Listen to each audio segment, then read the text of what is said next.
So what are we covering today? A great soccer dribbling drill with cones so that you can work on those big three soccer skills. As you can see, this drill involves our big three foot skills.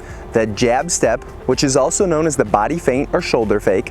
It has the shot fake in it, as well as the la croqueta, which is also known as the self pass or the L. So with the first portion of this drill, you're gonna be doing that jab step, that shoulder drop, that fake and take, the body feint, whatever you wanna call it, that's what we're gonna be starting with. So I normally like to put down 2 cones, and this represents the defender. So it makes it a little more game-like in that you've got someone that you're actually attacking. Now, when we start this skill, it's important that we don't start this skill on top of the defender. Because in a game, they're gonna be able to kick our ankles, they're gonna kick the ball away, and even if we do it well, we're probably gonna get hurt in the process or have to go wide to go forward. So it's super important when starting this skill, you want to give yourself at least a yard of space, if not a yard and a half. Okay, give your space so that you don't get your ankles kicked and so that you can attack forward. Now, some big things to keep in mind with this jab step is that we first want to start with this ball outside our shoulder. Most people start doing an attacking skill with this ball directly in front of them, but the problem is it's not as believable when you go to push it versus having it outside your shoulder, pretending to push it in one direction and missing. But notice what I'm also doing there. I have my toe down and in, so it looks like I'm actually going to push and dribble that ball. Notice what happens to my shoulders. They turn and face the ball. So everything, my entire body is very believable that I'm going in the wrong direction. And then make sure after you're doing this skill, you've got to plant hard and push out and accelerate. A skill is going to only buy you this much time. However, the explosion after the skill is what's going to buy you a lot more time. So make sure to use this skill when that defender is backpedaling and you're trying to dribble around them to create space to score. As we're coming off that jab step, we're going to be approaching that shot fake. And with the shot fake, I like to put down 3 cones to represent another defender. But when we do a shot fake, do we want to be on top of the defender? Absolutely not. We want to be enough to the side so they're either diving in or far enough away so that they're flinching when we go to actually pretend to kick the ball. So now it's so important here that we go to strike this ball and our shot fake must look like a what? It must look like a shot. So that means arms got to go up. It's even pro tip wise, it's a great idea to pick that head up really quickly just to get those eyes up so it looks like you're looking at the net. You're seeing where the goalie is. So if you should actually shoot the ball, makes it much more believable for the defender. And the last thing, most important thing, I see a lot of people throw their arms up, get their head up, but when they go to do that shot fake, this is how high their leg goes up. This is not a shot fake. No one kicks the ball like this. You're not going to get very much power like this unless you're 3 feet from the net. So we've got to make sure that when we're going to strike this ball, we're getting those arms up and that leg up so it really looks like we're going to be striking that ball.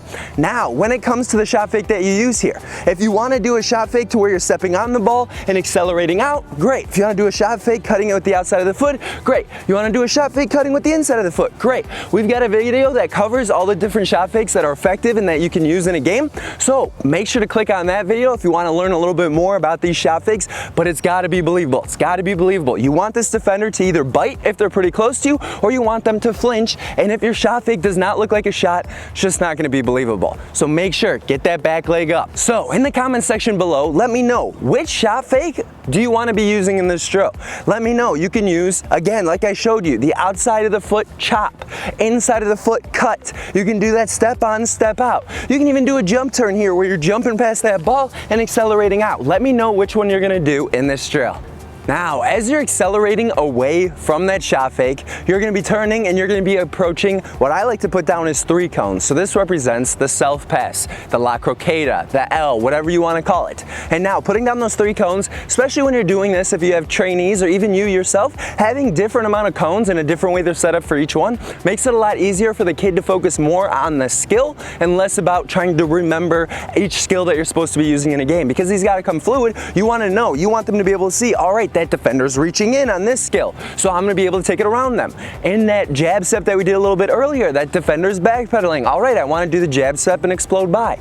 So it's so important that you take away the element of the kid trying to remember or you trying to remember what to do in the drill and make it easy and have different cones for different things that you want done. So now, when it comes to the self pass, it's so important that we make what's called an L, or take an L, reverse it. We do that. It cannot be diagonal. We don't want to be going diagonal. diagonal through the self-pass. It's so important that we go and we make sure we're self-passing straight across this defender and then attacking by. Because remember, they're reaching in for the ball. All their body weight, their momentum is reaching in, trying to steal the ball. All I gotta do is move it to the side of their foot and continue to attack by them. Now, acceleration is important here. It definitely helps, but they've got to go from a full sprint to a full stop, back to a full sprint, so it's going to take them a lot of time. So with this skill, it's so much more important that we focus on getting the ball wide enough versus the actual acceleration after. Now, with this skill, so important, in a game, the one you want to use is generally dependent on which foot the ball is on. So if they're reaching in and the ball's on your right foot, then just use the right-footed self-pass. The ball's on your left foot, then use the left-footed self-pass. Now it matters if there's maybe someone behind them in that direction, then I want to go the other way. I want to create space for myself, obviously. But it's so important that we be quick about this. We've got to react. They're jumping in for the ball, we're reacting. So now this is that third one, that big one, the self-pass, that La Croqueta, that L. So important to practice when that defender is reaching in for that ball. Avoid only doing the drill as it is set up. Reverse it, so instead of doing a left-footed jab, you do a right-footed jab. Do a left-footed shot fake instead of a right-footed shot fake. Do a left-to-right self-pass instead of a right-to-left self-pass. This ensures that you can do all the skills with either foot. That second thing you want to avoid is avoid taking a ton of touches between each skill. You are slower with the ball than you are without it. Therefore, get to each next set of cones with only one touch. 2 at the most. If you gotta take 3, that's fine, but aim for only 1. That is why there's only 1 arrow between each set of cones on this image that you're looking at, because you're supposed to only take 1 touch. So for that pro tip you've been waiting for, the way to make it twice as realistic is when you're dribbling, so many players just dribble and look directly down at the ball. Notice, when I'm looking directly down at the ball, I can't see what? I can't see you. I can't see my teammates. I can't pass the ball. And I gotta be honest, this is something I struggle with from time to time. When I start getting full speed ahead and I start getting that momentum, oftentimes I'm putting my head down and I know I'm shooting. Now, that's okay if you're a striker, that's okay if you're a forward, you don't have anyone past you, and playing the ball behind would slow your team's momentum up the field. But if you're a midfielder, if you're a defender that's looking to use some foot skills, you're a forward and you got another forward in front of you, you got to be able to look up a little bit when you're doing those skills. So it's so important that you're not looking straight forward, because now I can't even see the ball. Now there's a great chance I don't take a good touch, especially on like a clay field, a dirt field, a grass field, a bumpy field. Okay? But it's so important that we look a little bit forward. I'm talking 5 yards at most. 5 yards at most, me looking directly 5 yards in front of me, makes it so that I can still see the ball. I know where it is so I can take that next touch. But now look at my peripheral vision opens up so I can see people that are probably 30 yards away from me. 30 yards just by looking 5 yards ahead. I still see the ball, so I'm not looking up completely, but I can see people that are 30 yards away. So it's so important. Make it more realistic. Focus on getting your head 5 yards up the field as you're doing these skills.